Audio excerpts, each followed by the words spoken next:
Hello everyone, welcome to Kapil institute Bathinda. So guys, तारीख है आज की 4 मार्च 2023 और शुरू करते हैं आज के करंट अफेयर्स।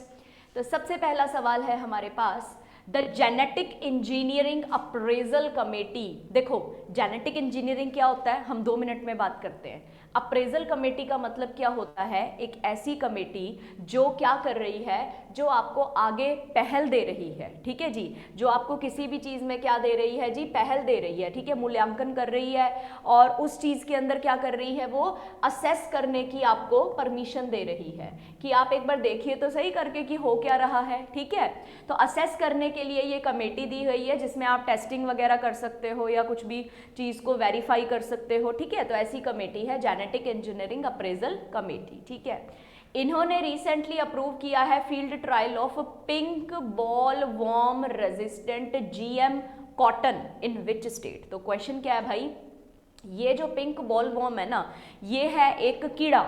ठीक है, और ऐसा कीड़ा जो कॉटन को खाता है। ठीक है, जिसकी वजह से कॉटन की पैदावार पे बहुत ज़्यादा इफेक्ट पड़ता है। ठीक है, तो भाई अभी क्या है कि हम लोग अगर कॉटन के जेनेटिक मटेरियल में कोई चेंज कर देते हैं तो उससे क्या होता है कि अगर कीड़ा उसको खा भी रहा है ना तो उसको कोई खास फर्क नहीं पड़ने वाला। ठीक है जी, सो जेनेटिक इंजीनियरिंग क्या होता है ना, पहले तो ये समझते हैं, तभी आपको आगे की बात समझ में आएगी इस क्वेश्चन में। तो लेट्स अंडरस्टैंड क्या होता है बेटा। देखो, जेनेटिक इंजीनियरिंग क्या होता है। देखो, जब हम लोग बायोलॉजी को और इंजीनियरिंग को मिक्स कर देते हैं ना, तो वो एक बायोटेक्नोलॉजी का रूप ले लेता है। ऐसा सब्जेक्ट वगैरह लोग करते ही हैं, है ना, ग्रेजुएशन वगैरह करते हैं। तो जेनेटिक इंजीनियरिंग आखिर होता क्या है? ये शब्द आया है जीन से। ठीक है, कि जो भी प्रजाति है, जो भी जानवर है, फूल है, पेड़ है, इंसान है, बेटा हर किसी के अंदर ना जीन्स होते हैं। ठीक है, और ये जो जीन्स होते हैं ये होते हैं हमारे डीएनए में, और अगर हमारे डीएनए में होते हैं तो उसी तरीके से कोई भी फ्लावर है, कोई भी प्लांट है तो उसके डीएनए में भी होगा। तो भाई ये जेनेटिक इंजीनियरिंग क्या होता है कि जो डीएनए होता है ना, आपने इसके अंदर चेंजेस करने हैं। मतलब आजकल टेक्नोलॉजी बेटा इतनी एडवांस हो गई है ना कि हम जो है डीएनए को भी चेंज कर सकते हैं। ठीक है, मैं बिल्कुल सिंपल चीज़ बताती हूँ आपको। मान लीजिए कि किसी इंसान को डायबिटीज़ है, किसी लेडी को डायबिटीज़ है। ठीक है, और वो लेडी प्रेग्नेंट है। ठीक है जी, अभी डॉक्टर जो है वो स्कैन वैन करके ये बता देते हैं कि जो बच्चा है उसको भी जन्म से डायबिटीज हो जाएगा। ठीक है जी, तो इसलिए क्या करा जाएगा, उसके फीटस के अंदर जेनेटिक मॉडिफिकेशंस कर दी जाएंगी। तो जीएम का मतलब क्या होता है जी, जीन्स के अंदर मॉडिफिकेशन करना, चेंजेस करना, तो इसको जेनेटिक मॉडिफिकेशन बोलते हैं। ठीक है, तो ये जो जेनेटिक मॉडिफिकेशन होती है उसकी वजह से क्या होता है कि डीएनए बीमारियों से रहित हो जाता है या बीमारियों को झेलने की क्षमता बढ़ जाती है, इम्यूनिटी बढ़ जाती है। वही काम हम अपने प्लांट्स के साथ कर रहे हैं जिनकी पैदावार किसी ना किसी जानवर की वजह से, किसी ना किसी कीड़े के या बीमारी की वजह से जीन्स के अंदर, डीएनए के अंदर क्या करते हैं, तब्दीली लेकर आते हैं। इस कंसेप्ट को हम जेनेटिक इंजीनियरिंग कहते हैं। ठीक है, तो अभी जेनेटिक इंजीनियरिंग की जो क्वेश्चन पूछा गया है आपको, क्वेश्चन क्या है कि इनकी जो अप्रेजल कमेटी है, ठीक है जी, मूल्यांकन कमेटी जो है, उसने क्या कहा है कि आप इन्हें ये जो नई जेनेटिक मॉडल मॉडिफाइड कॉटन बनाई है ना, जिसके अंदर पिंक बुलवॉर्म अगर लग भी जाए तो उसको पैदावार को कोई फर्क नहीं पड़ेगा, तो भाई ये टेस्ट करके दिखाओ, इसका फील्ड टेस्ट करके दिखाओ, ये सवाल है। तो अभी फील्ड टेस्ट करके दिखाओ, और कहाँ पे करके दिखाओ जी, हरियाणा में। हरियाणा में कहाँ जी, हिसार के अंदर इन्होंने करके दिखाना है। तो पिंक बुलवॉर्म जो है उससे रेजिस्ट करना है, उससे थोड़ा सा बचाव के लिए नई कॉटन तैयार की है जिसके जीन्स में चेंजेस किए गए हैं। ठीक है जी, तो देखिए कुछ पॉइंट्स हम देखें यहाँ पे। हिसार हरियाणा के अंदर इसकी टेस्टिंग होगी, जैसा कि मैंने आपको बताया। ये होती है पिंक बुलवॉर्म। ये देखो, ये जो कीड़े आपको दिख रहे हैं ना, ये कॉटन के अंदर ही होते हैं। ठीक है, तो सबसे पहले तो जब इनके अंडे होते हैं ना, जब वो अंडों से बाहर निकल जाते हैं तो उसको लार्वा कहते हैं। छोटे छोटे कीड़े देख रहे हो ना, ये अडल्ट नहीं हुए अभी, ये तो अभी लार्वा ही है, अंडे में से बाहर निकले हैं। ठीक है जी, तो ये जो है इस कॉटन को काफ़ी हद तक जो है वो डिस्ट्रॉय कर देते हैं, बर्बाद कर देते हैं कॉटन का फाइबर। अब सोचो जब ये बड़े हो जाएंगे, अडल्ट हो जाएंगे, तब कितना ज़्यादा नुकसान करेंगे। तो हर एक स्टेज के ऊपर जो है कॉटन को नुकसान होता ही होता है। ठीक है जी, तो इसका साइंटिफिक नेम है पैक्टिनोफोरा गॉसिपेला, ठीक है, ये याद रखना है आपने साइंटिफिक नेम। डिस्ट्रीब्यूशन कहाँ है, वैसे तो देखो इसका ओरिजिन इंडिया ही है, शुरू से ये कीड़े इंडिया में ही पाए जाते हैं, लेकिन अभी आजकल जो है हर एक कॉटन ग्रोइंग कंट्रीज जितनी भी हैं हमारे विश्व के अंदर, सब में ये पाया जाता है। सभी लोग कॉटन की इसी बीमारी से परेशान हुए पड़े हैं कि इस कीड़े से कैसे निजात पाई जाए। तो जेनेटिक मॉडिफिकेशन ही जो है वो हमारा सोल्यूशन बनता है, वन स्टॉप सोल्यूशन बनता है, ठीक है जी। इकोलॉजिकल थ्रेट, जैसा कि मैंने आपको बताया कि कॉटन फाइबर को खा जाता है, जिसकी वजह से क्या होता है, यील्ड और क्वालिटी जो है वो काफ़ी ज़्यादा पैदावार कम होती है और पुअर क्वालिटी की जो होती है हमारी कॉटन उगती है, ठीक है जी। तो इस तरीके से ये बुलवर्म परेशान करती है, तो इसके लिए हम लोगों ने जेनेटिक मॉडिफाई करके जो है एक बीटी, जैसे बीटी ब्रिंजल के बारे में, बीटी कॉटन के बारे में सुना होगा आपने पास्ट के अंदर, उसी तरीके से अभी जीएम जो है हमारी जेनेटिकल मॉडिफाइड क्या है हमारे पास कॉटन है, ठीक है जी। चलते हैं अगले सवाल की तरफ।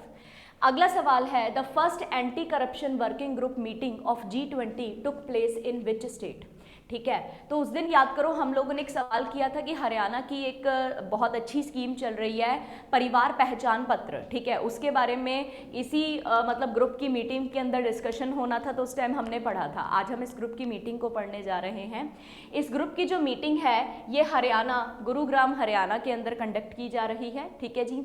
इस मीटिंग में क्या है बेटा, एंटी करप्शन वर्किंग ग्रुप है, यानी कि मतलब जो करप्शन खा रहा है ना हमारे देश को जोंक की तरह, उस करप्शन के ऊपर क्या क्या हम पूरे वर्ल्ड लेवल के ऊपर, क्योंकि करप्शन सिर्फ हमारे देश में ही नहीं है बेटा, बहुत सारी कंट्रीज में है, तो पूरे विश्व के लेवल पे हम क्या क्या कर सकते हैं अपने करप्शन को रिड्यूस करने के लिए, तो उसके लिए जो है वो की गई है। तो देखिए गुरुग्राम हरियाणा में हुई है, 1 से लेके 3 मार्च तक ये मीटिंग हुई है, ठीक है। और इंडिया चेयरपर्सन है ना, हमें तो पता ही है, ठीक है। और इटली की प्रधानमंत्री भी आई हुई थी, उस दिन हमने क्वेश्चन किया था, है ना, कल ही किया था हमने, जॉर्जिया मेलोनी का क्वेश्चन किया था, ठीक है।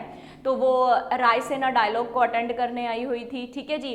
तो अब वो आई हुई हैं तो उनको को चेयर बना दिया कंट्री का, ठीक है जी। तो इटली जो है वो इसका को चेयर बना, हम इटली कंट्री जो है वो को चेयर बनी इसके अंदर। और मेन प्रेसिडेंसी किसके पास है वो तो पता ही अपने को कि इंडिया के पास पूरे 1 साल के लिए प्रेसिडेंसी रहेगा, ठीक है जी। अभी इसमें 90 से ज़्यादा डेलीगेट्स जो हैं, 20 मेंबर कंट्री, G20 की कंट्रीज है ना 20 कंट्रीज, तो 90 से ज़्यादा लोग जो हैं वो पार्टिसिपेट कर रहे हैं। उन्होंने अपने आप को किस चीज़ में एंगेज करना है कि किस तरीके से इंटरनेशनल लेवल पे, वर्ल्ड लेवल पे हम एंटी करप्शन मैकेनिज्म ढूंढ के लाएं, कि ऐसा तरीका अपनाएं कि यार करप्शन हो ही ना, और अगर करप्शन हो तो उसको पकड़ में जल्दी आ जाए और सज़ा भी ऐसी दें ताकि दोबारा कोई करप्शन करे ना, ठीक है जी। और G20 का थीम तो हम बेटा पहले ही, one family and one future, ठीक है जी। तो ये अच्छा सवाल था। चलते हैं अगले सवाल की तरफ। अगला सवाल है, the 2-day inception meet of women 20 was held at. बेटा इंसेप्शन शब्द का मतलब क्या होता है, शुरुआती, जिसमें हम कहते हैं ना किसी चीज की हमने स्थापना कर दी है, बिल्कुल स्टार्टिंग के अंदर है, तो ये स्थापना मीटिंग है, एक्चुअल मीटिंग नहीं है। तो सवाल को रखना है, ये सिर्फ एक 2 दिन की स्थापना मीटिंग है, किस चीज की, विमेन 20 की। अभी विमेन 20 से आप समझ गए होंगे ना कि G20 के हिसाब से होना है ये भी, ठीक है जी। तो ये कहां पर हुई है जी, ये महाराष्ट्र में हुई है। और महाराष्ट्र में कहां हुई है जी, औरंगाबाद। और औरंगाबाद अगर मैं लिख रही हूं तो दिमाग में पुराना क्वेश्चन क्लिक करना चाहिए कि औरंगाबाद का जो नया नाम है वो क्या रख दिया है, छत्रपति संभाजी, छत्रपति संभाजी महाराज, ठीक है जी। छत्रपति संभाजी किया था ना हमने कि छत्रपति शिवाजी राजे के बेटे थे संभाजी, दूसरे छत्रपति थे ये मराठा किंगडम के, इन्हीं के नाम पर, क्योंकि औरंगजेब ने इनके हत्या के ऑर्डर्स जारी किए थे और उनकी हत्या करवा दी थी, तो इसीलिए औरंगाबाद का नाम चेंज करके जो है छत्रपति संभाजी मार्ग नगर कर दिया गया है, ठीक है जी। तो यह याद रखना है कि G20 की इंसेप्शन मीटिंग जो है वो अभी महाराष्ट्र में हुई है, औरंगाबाद के अंदर, ठीक है। अभी क्या है ये विमेन 20 है, W20 विमेन 20 जो है वो G20 के अंडर ही है, जैसा कि मैंने आपको बोला था, है ना। और जेंडर इक्विटी के ऊपर हम काम करने वाले हैं। और इक्विटी याद है ना, लास्ट क्लास में मैंने बताया था कि इक्विटी और इक्वालिटी में फर्क होता है। इक्वालिटी होता है किसी को बराबर दर्जा देना, ठीक है। दो बच्चे हैं हमारे पास, हमने यही एग्जाम्पल लिया था कि दो बच्चे हैं, दोनों को बराबर बराबर टॉफी बांटनी है। लेकिन इक्विटी क्या होता है, इनमें से एक अमीर है और एक गरीब है, ठीक है। तो जो अमीर है उसके बराबर गरीब को बिठाना है, ठीक है। तो बराबर बराबर की बजाय इसको थोड़ी कम दे दो, इसको ज्यादा दे दो, ठीक है, ताकि वो उसके बराबर बने। तो यही है बेटा, विमेन इक्वालिटी के लिए तो सारे काम कर रहे हैं, हमारे देश में भी बहुत प्रोजेक्ट चल रहे हैं। लेकिन अभी जेंडर इक्विटी को लेके आना है, ठीक है जी, कि भाई जी जेंडर जो है, जो महिलाएं हैं उनको मेल्स के बराबर बिठाना है, ठीक है जी। बराबर क्या, उससे ऊपर ही चढ़ाना है, ठीक है जी। तो इसलिए G20 जो है वो इस्टेब्लिश किया गया था तुर्की की प्रेसिडेंसी के अंदर। W20 2015 के अंदर आया था, ठीक है जी। मेन फोकस क्या है W20 का, विमेन लेड डेवलपमेंट करनी है। और इस इंसेप्शन मीटिंग को आप थोड़े दिनों में दोबारा पढ़ने वाले हो, क्योंकि अप्रैल में एक और इंसेप्शन मीटिंग जयपुर के अंदर होने वाली है, राजस्थान में। और जो इसका फाइनल कॉन्फ्रेंस होगा, जो सबमिट होगा, वो होगा बेटा महाबलीपुरम, तमिलनाडु, और वो होगा जून 2023। तो देखो बेटा कितना इंपॉर्टेंट क्वेश्चन है ना, कि आने वाले 6 महीने आपका कोई भी पेपर हो, ये क्वेश्चन आपको बारी बारी न्यूज में दिखेगा, ठीक है जी। तो इसको आज ही अच्छे से पढ़ लीजिए कि क्या है W20। चलते हैं अगले सवाल की तरफ। अगला सवाल है UIDAI, ये तो आपको पता ही है ना, आधार कार्ड आप सभी के पास है, ठीक है जी। तो इसका फुल फॉर्म क्या होता है, unique identity authority of India, ठीक है जी। इन्होंने सभी भारतीयों को एक यूनिक आइडेंटिटी जो है वो दे रखी है, ठीक है, जिसको हम लोग क्या बोलते हैं, अपना आधार कार्ड बोलते हैं, ठीक है। तो ये तो मिला हुआ है अपने को।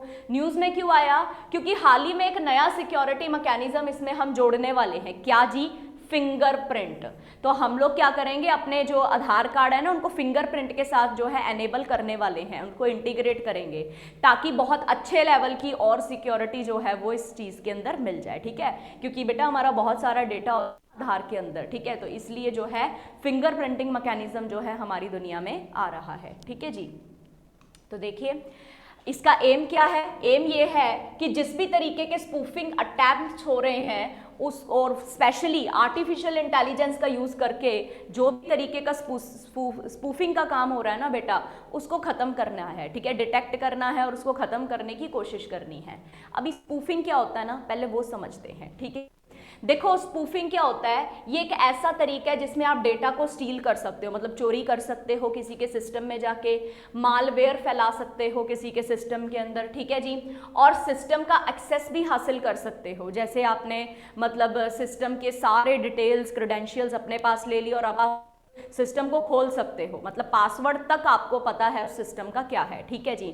और कहाँ पे बैठे हो आप, ऑनलाइन नेटवर्क के ऊपर। ये सब टेक्नोलॉजी जो है ना बेटा हमारे देश में, जो हमें बहुत ऊपर लेवल पे लेके जा रही है, लेकिन वही टेक्नोलॉजी जो है हमें ऐसी प्रॉब्लम से भी जूझने में जो है वो योगदान दे रही है, ठीक है।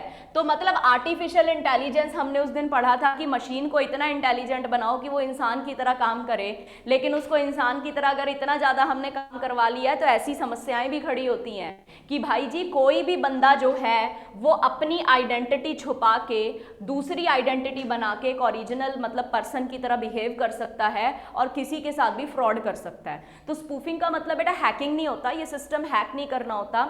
इसमें क्या होता है कि बस वो ओरिजिनल इंसान बन रहा है, ठीक है जी। मान लीजिए ये दो बंदे हैं, ठीक है, ये बंदा है ए, ये बंदा है बी, इन दोनों बंदों ने व्यापार किया, ठीक है, इसने इसको पैसा ट्रांसफर करना है, ठीक है, लेकिन पैसा ट्रांसफर करने से पहले किसी भी बीच के बंदे ने स्पूफिंग कर ली। मान लो जी ये तीसरा बंदा आया, इसने अपनी आइडेंटिटी बी बताई, ठीक है, और इसने इसको जो पैसा भेजना था गलती से इसको भेज दिया। तो मतलब क्या हुआ कि ये तीसरे बंदे ने इसकी आइडेंटिटी चोरी की और फाल्स आइडेंटिटी बनाकर इस बेवकूफ को, इसको बेवकूफ बनाया, ठीक है जी। तो पहले से बेवकूफ नहीं है, उसको बेवकूफ बनाया, ठीक है जी। तो इस तरीके के समस्त चीजों को हम क्या कहते हैं, स्पूफिंग कहते हैं। तो ये स्पूफिंग खत्म करने के लिए, क्योंकि आधार है ना बेटा, आधार में आइडेंटिटी तो है, आप किसी और की आइडेंटिटी फॉल्स आइडेंटिटी बनाओगे तो दैट मीन्स क्या होता है, वो स्पूफिंग होता है, ठीक है। तो कंप्यूटर की क्लासेस में आपने सीखा ही है स्पूफिंग क्या होता है। तो इस तरीके से हमें डिटेक्ट करना है। तो अब उसके लिए हम क्या करेंगे, हम ना फिंगर मिनूशिया जो है वो चेक करेंगे, प्लस फिंगर की जो इमेज है उसको इकट्ठा करके चेक करेंगे, ताकि हम लोग ये देख सकें कि जो कैप्चर्ड फिंगरप्रिंट है उसकी लाइवलीनेस यानी कि एक्चुअली में वो सही है या गलत है। ठीक है, तो देखो आपको फिंगर मिनूशिया क्या होता है ये बताती हूँ। ये देखो फिंगर मिनूशिया होता है, जैसे ये देखो हमारा जो फिंगरप्रिंट होता है, आपने अपने फिंगर में देखा होगा लाइंस वगैरह लगी होती है, तो ये जो गैप्स होते हैं ना बेटा, ये गैप्स हर बंदे के यूनिक होते हैं, हर बंदे के। इस दुनिया में किसी भी बंदे के फिंगरप्रिंट कभी सेम नहीं हो सकते। ठीक है जी, तो फिंगरप्रिंट डिफरेंट होते हैं क्योंकि ये जो माइन्यूशिया है ये हर किसी का अलग अलग होता है। तो बेटा इसको भी चेक करेंगे, और आधार को देखो किस तरीके से लिंक किया जाएगा। ठीक है जी, तो आप इस तरीके से क्या करेंगे, अपना फिंगरप्रिंट देंगे और उसके बाद वो लिंक हो जाएगा। तो सारा का सारा जो है अभी हमारा जो सिस्टम है और भी ज़्यादा सिक्योर होने वाला है। ठीक है जी, तो बेटा ये हमने डिस्कस किया। अब यूआईडीएआई के बारे में बात कर लें तो जनवरी 2009 में आ गया था, तो इसका बैकग्राउंड थोड़ा सा याद रखना। मिनिस्ट्री ऑफ इलेक्ट्रॉनिक्स और इंफॉर्मेशन टेक्नोलॉजी के अंडर ये आता है। ठीक है जी, ऑब्जेक्टिव्स क्या होते हैं, एफिशिएंट और ट्रांसपेरेंट गवर्नेंस मिले, यानी कि कुछ लोग जो होते हैं उनको बेनिफिट भी देने हैं ना हमने, तो बेनिफिट देने के लिए हमारे पास एक यूनिक आइडेंटिटी भी तो होनी चाहिए। तो इस तरीके से आधार कार्ड हमारी दुनिया में आया। ठीक है जी, तो चलते हैं अगले सवाल की तरफ। तो अगला सवाल है हमारा, When was the Ayushman Bharat digital mission launched. ठीक है, चलो अभी सबसे पहले तो हम ये आयुष्मान भारत की बात कर लेते हैं, ताकि हमको ये सवाल समझ में आ जाए कि क्यों हमारे पास आया है। तो आयुष्मान भारत आपको पता है ना कि हमारे इंडिया की ही नहीं पूरे वर्ल्ड की सबसे बड़ी हेल्थ स्कीम है, तो वर्ल्ड्स लार्जेस्ट हेल्थ स्कीम। ठीक है, इसमें क्या होता है बेटा कि आयुष्मान भारत कार्ड्स बनते हैं। ठीक है, और उन कार्ड्स में क्या होता है कि पर फैमिली जो है, खासकर जो बिलो पॉवर्टी लाइन है, पर फैमिली जो है कितना पैसा मिलता है, 5 लाख का इंश्योरेंस कवर मिलता है। मतलब आप किसी भी सरकारी या प्राइवेट हॉस्पिटल में जाके अपना इलाज करा सकते हैं अगर आपके पास आयुष्मान भारत का कार्ड है तो। ठीक है जी, तो बेटा अब क्या होता है कि आयुष्मान भारत के कार्ड को हमने यूटिलाइज किया। एक बार हम लोग हॉस्पिटल में, मान लीजिए ये वाला कोई पर्सन है, इसको कोई बीमारी थी, इसने सर्जरी करवाई, तो इस बंदे का जो भी रिकॉर्ड है ना, वो रिकॉर्ड जो है हमने अभी क्या करना है, नोट करना है। ठीक है जी, अभी वो रिकॉर्ड अगर हमने नोट करना है तो ठीक है जी, डिजिटल अकाउंट का मतलब क्या है, हमें पता चल जाएगा कि अकाउंट नंबर ABC के अंदर फलाना बंदा है, उस बंदे को इतना बेनिफिट अभी तक मिल चुका है और इतना मतलब उसका जो है हेल्थ, इस समय उसका हेल्थ स्टेटस क्या है। ठीक है जी, तो ये सब हम लोग करते हैं अपने आयुष्मान भारत डिजिटल मिशन में। तो डिजिटल मिशन का मतलब क्या हुआ कि आपने सभी लोगों को क्या देने हैं, आयुष्मान भारत के डिजिटल अकाउंट्स हैं। तो डिजिटल अकाउंट मिल जाएगा, हेल्थ अकाउंट्स मिल जाएंगे, तो सभी को अपने हेल्थ जो है वो ट्रेस करने में समस्या महसूस नहीं होगी। आप किसी भी एप्लीकेशन के थ्रू, जो हेल्थ की एप्लीकेशन इन्होंने बनाई हुई है, उसके थ्रू आप क्या कर सकते हैं, अपनी हेल्थ रिकॉर्ड को ट्रैक कर सकते हैं कि फलाने दिन मुझे बीमारी डिटेक्ट हुई थी, इस दिन मैं पहली बार डॉक्टर के पास विजिट की थी और दूसरी बार विजिट हुआ था, फिर मेरा ऑपरेट हुआ था। तो इस तरीके से सारा का सारा पेशेंट का रिकॉर्ड होता है। ठीक है, अभी ये रिकॉर्ड जो है वो पेशेंट के पास है, ठीक है, लेकिन यही रिकॉर्ड बेटा सभी हॉस्पिटल में भी तो होना जरूरी है ना, क्योंकि आप प्रूफ क्या देंगे, पता कैसे चलेगा कि आपने जो है ये काम इस हॉस्पिटल से आप बेनिफिट्स लिए हैं, तो हॉस्पिटल के पास भी तो कुछ ना कुछ उसका डेटा होना चाहिए ना। या फिर किसी बंदे के पास आयुष्मान कार्ड है, उस कार्ड, वो कार्ड सच में है भी या नहीं, या हॉस्पिटल के पास भी तो डेटा होना चाहिए ना।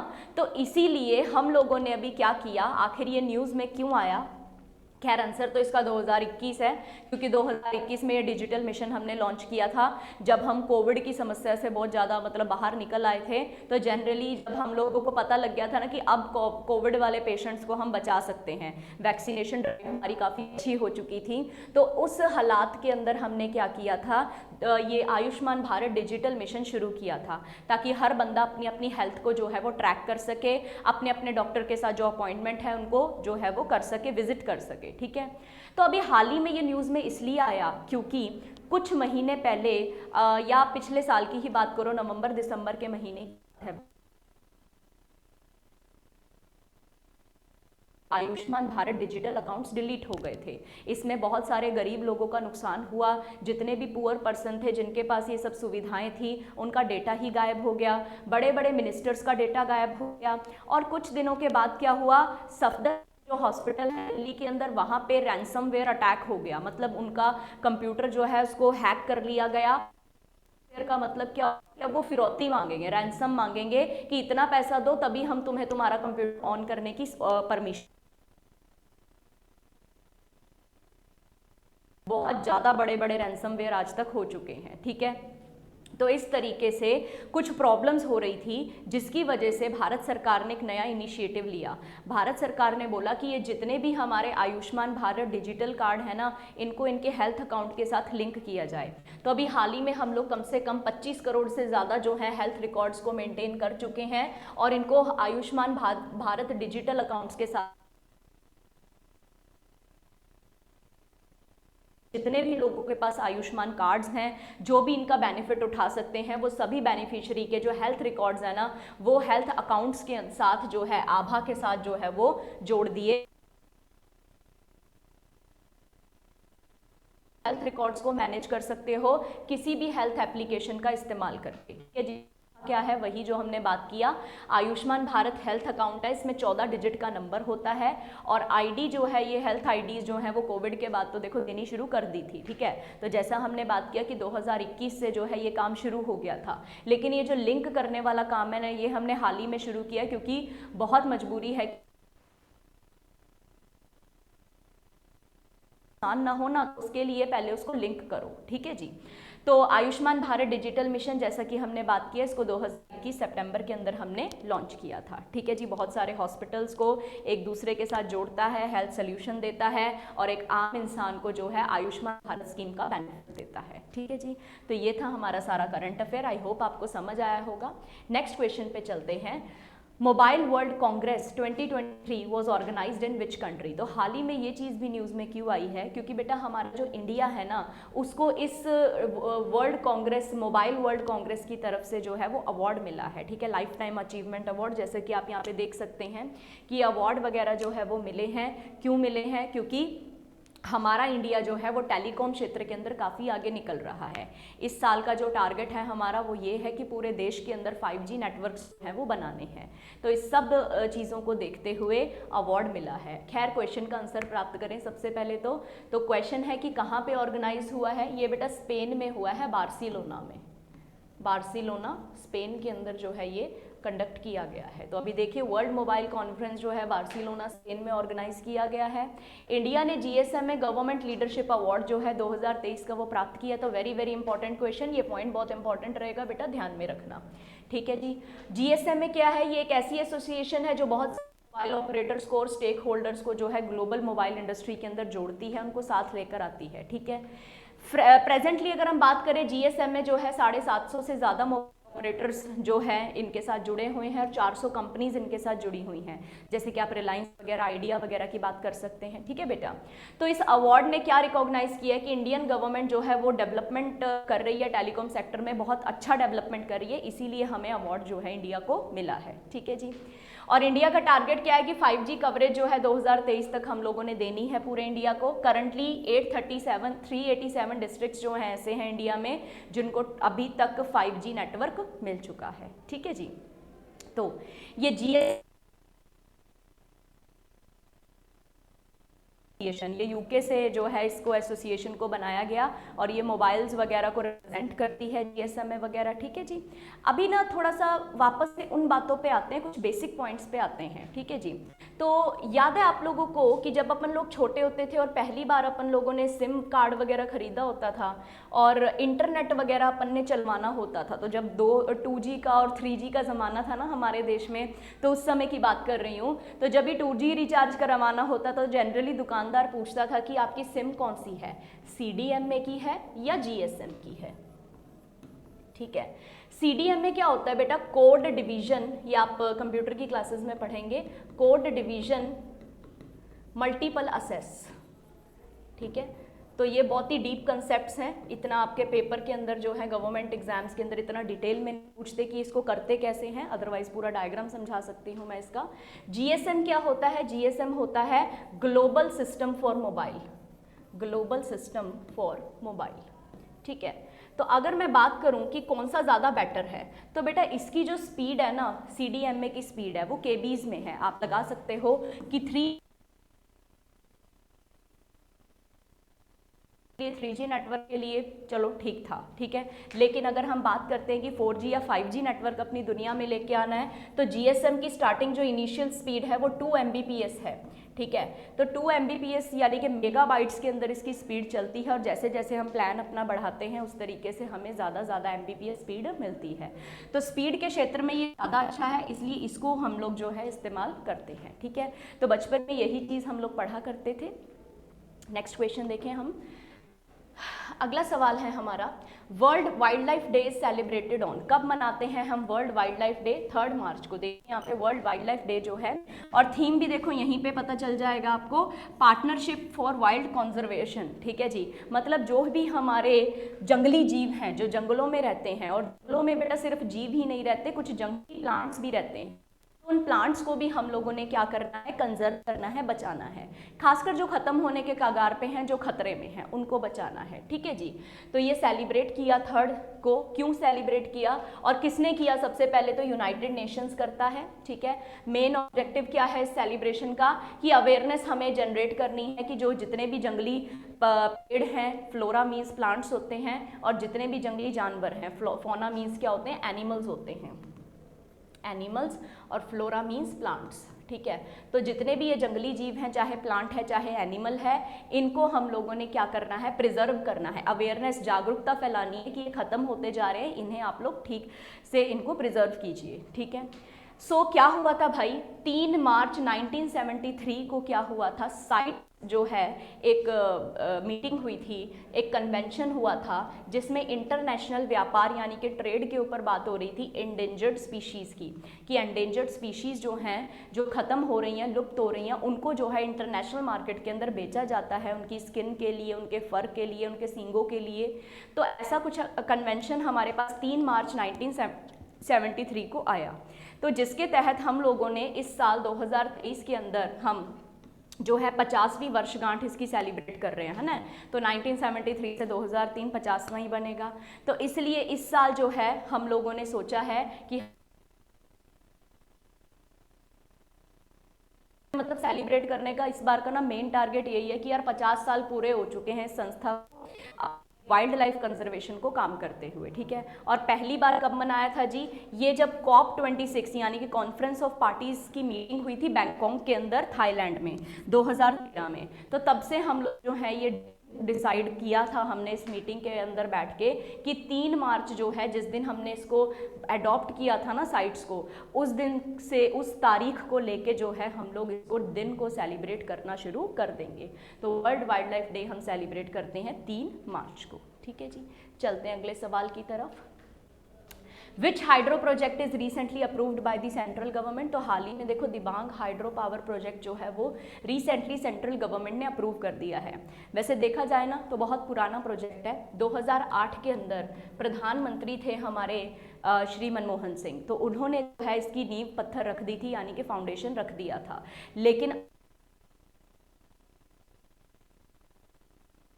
जो है हम लोगों ने इस समय रिसेंटली इसको अप्रूव किया है सेंट्रल गवर्नमेंट ने, ठीक है जी। तो भाई ये जो अप्रूव हुआ है, अभी क्वेश्चन है कि भाई ये दिबांग हाइड्रो प्रोजेक्ट कहाँ पे है?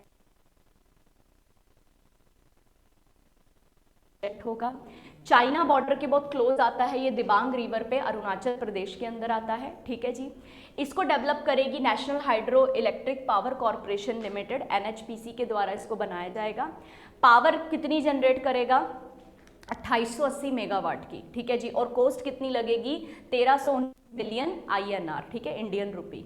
तो मेन पर्पस क्या है बेटा? Flood control and water storage, ठीक है। जैसा कि आपने सुना होगा कि नॉर्थ ईस्ट के अंदर बहुत सारी बड़ी बड़ी रिवर्स हैं। अगर मैं बात करूं तो सबसे बड़ी रिवर यहाँ पे ब्रह्मपुत्रा आती तो तिब्बत से है, लेकिन जब इंडिया के अंदर एंटर करती है तो ये ताबड़तोड़ फ्लड कर देती है। इसीलिए ब्रह्मपुत्रा को सोरो ऑफ असम भी कहा जाता है। कि असम के लिए दुख का कारण बनती है क्योंकि वहाँ पे बहुत ज़्यादा फ्लड मचाती है। तो बेटा फ्लड कंट्रोल के लिए हमें हाइड्रो पावर प्रोजेक्ट्स लगाने, डैम्स बनाने, ये सब थोड़े से ज़रूरी हो जाते हैं, ठीक है। तो अगर पानी की मात्रा बहुत ज़्यादा बढ़ रही है तो उसको हम इस्तेमाल करें हाइड्रो पावर प्रोजेक्ट बनाने के लिए, यानी कि बिजली बनाना है हमने पानी की मदद से, ठीक है जी। तो इसलिए हमने इस तरीके की रिवर्स को चूज़ किया है। तो आप एक छोटा सा मैप देख सकते हैं दिबांग रिवर का। तो दिबांग रिवर जो है ये इंडो चाइना बॉर्डर किया पास, यहाँ से किया पास पड़ता है और इधर से ये ओरिजिनेट होती है। मीशमी हिल्स, ये पहाड़ियाँ आप देख रहे हैं, ये मीशमी हिल्स हैं, यहाँ से ये निकलती है, आती है। ये लोहित रिवर को दिब्रू साइखोवा सेंचुरी, याद है हम लोगों ने नेशनल पार्क्स वगैरह याद किए थे, उसमें हमने दिब्रू साइखोवा याद किया था कि असम में है, ठीक है। तो असम में लोहित रिवर के साथ ये ज्वाइन करती है, ठीक है जी। ट्रिब्यूटरीज इसकी हैं एमरा, इथुन, दिरी, रंगून, मथुन और सीसर, ठीक है। और जैसा कि हमने डिस्कस किया कि 2008 में ऑलरेडी इस प्रोजेक्ट का फाउंडेशन स्टोन रखा गया था, लेकिन अभी तक ये कवर नहीं हुआ। तो अब ये शुरू होगा और बन जाएगा हमारे देश का सबसे बड़ा हाइड्रो पावर प्रोजेक्ट। चलते हैं अगले सवाल की तरफ। वर्ल्ड हियरिंग डे किस दिन मनाते हैं हम? ये भी बेटा हम 3 मार्च को मनाते हैं। और हियरिंग डे हम क्यों मना रहे हैं? ताकि हम जागरूकता फैला सकें कि सुनने की क्षमता जिन लोगों की चली गई है उनके साथ डील कैसे किया जाए और कैसे मेजर होते हैं जिस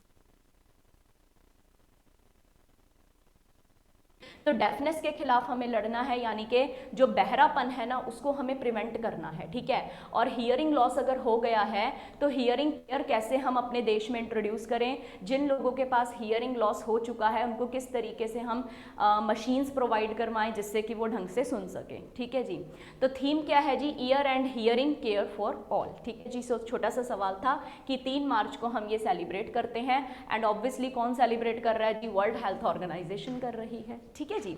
चलते हैं आज के आखिरी सवाल की तरफ। तो आखिरी सवाल है, द गवर्नमेंट इज सेलिब्रेटिंग जन Aushadhi Diwas 2023 for a week, when is Jan Aushadhi दिवस? तो देखो हमने जन औषधि केंद्र के बारे में कल कुछ डिस्कशन किया था कल की क्लास में और देखा था कि 10,000 के करीब जो है जन औषधि केंद्र और लग जाएंगे इस साल के एंड तक, ठीक है। तो उसी जन औषधि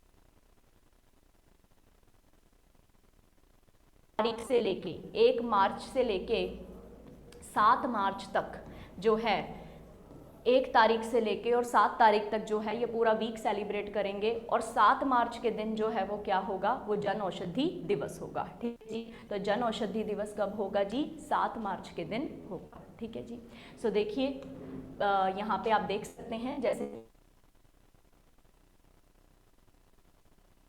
कर रहा है जी ministry of health and family welfare, ठीक है जी, plus pharmaceutical and medical devices bureau of India, ये 2 मिलके कर रहे हैं।